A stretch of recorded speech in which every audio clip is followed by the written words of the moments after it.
కేంద్రంలో భారీ మెజార్టీతో మూడోసారి అధికారం చేపట్టాలని లక్ష్యంగా పెట్టుకున్న బీజేపీకి అనూహ్యంగా ఎదురు దెబ్బ తగిలింది. ఎన్డీఏ కూటమి 400 సీట్లు లక్ష్యంగా పెట్టుకుంటే కనీస మెజార్టీకి దగ్గరలోనే నిలిచిపోయింది. కీలకంగా భావించే రాష్ట్రాల్లో ఎదురు దెబ్బ తగిలింది. యూపీలో అయోధ్య మందిర ప్రభావం కనిపించకపోవడాన్ని కమలనాథులు జీర్ణించుకోలేకపోతున్నారు. ఫలించని అబ్కీ బార్ 400 పార్ లక్ష్యం. గత ఎన్నికల 303 సీట్ల మార్కు దాటని బీజేపీ తారుమారైన ఎగ్జిట్ పోల్ అంచనాలు.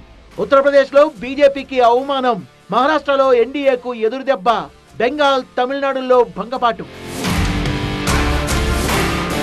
మూడోసారి కేంద్రంలో అధికారం చేపట్టేందుకు సిద్ధమైన బీజేపీ ఈసారి భారీ లక్ష్యాన్నే పెట్టుకుంది. సొంతంగా 370 లోక్సభ సీట్లు గెలవడంతో పాటు ఎన్డీఏ కూటమి బలం 400 దాటాలని నిర్ణయించుకున్నారు. అబ్కీ బార్ 400 పార్ అనే నినాదం ప్రతిధ్వనించింది. ఎగ్జిట్ పోల్స్ కూడా బీజేపీకి 300 మార్కు దాటుతుందని చెప్పాయి. కానీ ఓట్ల లెక్కింపులో కమలనాథుల ఉత్సాహం ఆవిరైపోయింది.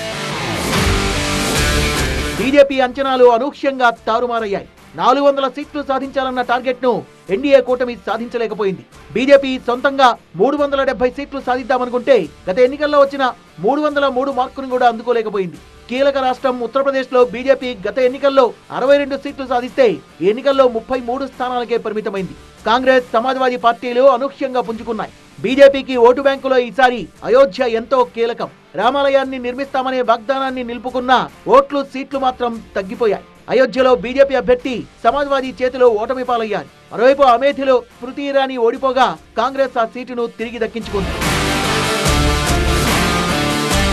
మహారాష్ట్రలో ఇండియా కూటమి 29 స్థానాలు దక్కించుకుంటే ఎన్డీఏ కూటమి 18 సీట్లకు పరిమితమైంది. శివసేన, ఎన్సీపీల్ని చీల్చి ప్రభుత్వాన్ని ఏర్పాటు చేయడం బీజేపీకి ప్రతికూలంగా మారిందని అంచనా వేస్తున్నారు. బీజేపీ పాలిత రాజస్థాన్ లో కూడా కాంగ్రెస్ గట్టి పోటీనిచ్చింది. పశ్చిమ బెంగాల్లో గత లోక్సభ ఎన్నికల్లో చూపించిన ప్రభావాన్ని ఈసారి చూపించలేకపోయింది బీజేపీ. తమిళనాడులో బీజేపీకి అనూహ్య ఫలితాలు వస్తాయని భావించినా వాస్తవ రూపం దాల్చలేదు. ఉత్తరాది రాష్ట్రాల్లో గత 2 ఎన్నికల్లోనూ ఆదివాసీలు, దళితులు బీజేపీకి మద్దతిచ్చారు. బీజేపీ మళ్లీ అధికారంలోకి వస్తే రాజ్యాంగాన్ని మార్చేస్తుందని, రిజర్వేషన్లు తొలగిస్తుందనే ప్రచారాన్ని ముందుకు తీసుకెళ్లడంలో విపక్షం సఫలమైంది. ఈ ప్రచారాన్ని తిప్పికొట్టడంలో బీజేపీ విఫలమైంది. కేంద్ర ప్రభుత్వం తీసుకొచ్చిన అగ్నివీర్ పథకం సైన్యంలో చేరాలనుకునే యువత ఆశల్ని నీరుగార్చిందనే ఆరోపణ ఉంది. బీహార్లో నితీష్ కుమార్ తో, ఏపీలో చంద్రబాబుతో పొత్తు బీజేపీకి కలిసి వచ్చింది. ఆ 2 పార్టీల మద్దతు ఇప్పుడు ఎన్డీఏకు కీలకంగా మారింది.